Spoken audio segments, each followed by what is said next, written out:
Beloved, draw near. I speak to you as your brother and friend, the one who calls you out of fear into the warm light of the Father's love. Listen with your heart. What I share is not theory, but living fire for the soul. You were created in the image of God, beautiful and capable of goodness. Yet I tell you, the Father invites you to more than image. He invites you to His very nature. When you open your soul to the divine love and ask for it in humble, trusting prayer, that love enters you like living breath. It does not merely polish what is already there. It changes the very substance of who you are.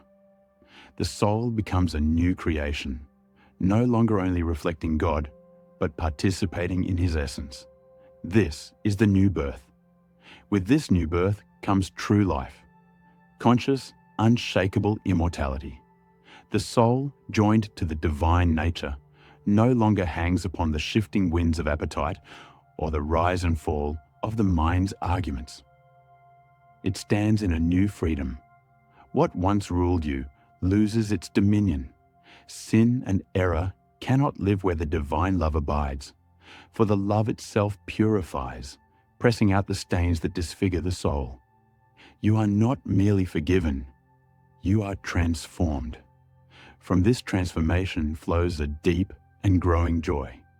You will know an increase of wisdom and a widening horizon of things divine. As the love fills you, your understanding begins to follow the leading of your soul. The intellect becomes a clear window instead of a fogged glass.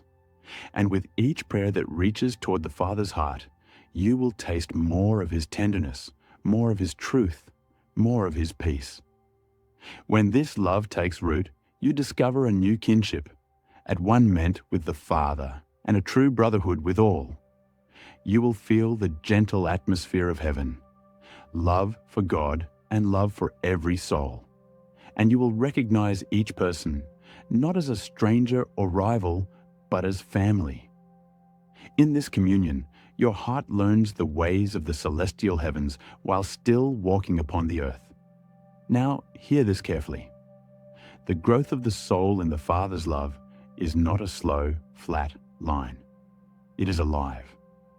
It moves like a snowball set upon a hill, gathering, enlarging, hastening as it goes. Once you begin to receive this love in earnest, your progress increases not merely step by step, but by widening circles. The more love you carry, the more you can receive. The more you receive, the more your soul expands to welcome the next outpouring. This is why I urge you, pray often, pray simply, and keep your heart open. Faith is the door through which love enters, and love enlarges the door. As love grows, faith grows. As faith grows, your soul opens still wider to the inflowing of love. This is a holy feedback, ever deepening, ever brightening. Do not wait until you feel perfect to pray. Pray so that you may be made new. Each sincere longing is met with answer.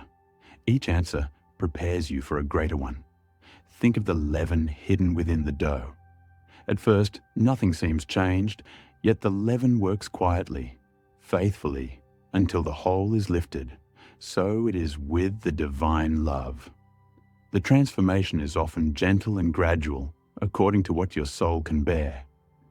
But it never ceases its work until all within you is permeated with life. Do not measure your progress by yesterday's emotions.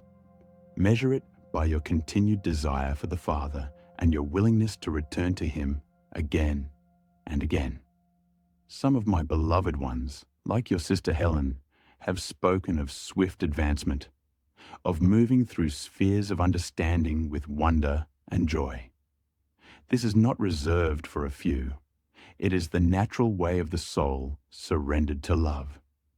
Each new height makes the next more accessible. Each fresh joy invites a greater one. The Father's abundance is endless, and the path upward is open. In the celestial heavens, We continually ask for more of the Father's love, and our petitions are always answered. And yet there is always more to come. Eternity is not repetition, but expansion. Do not fear that you will ever arrive and be left with nothing to seek. The love is infinite. Therefore, your growth, your wisdom, your happiness may be ever increasing. This is the destiny offered to you.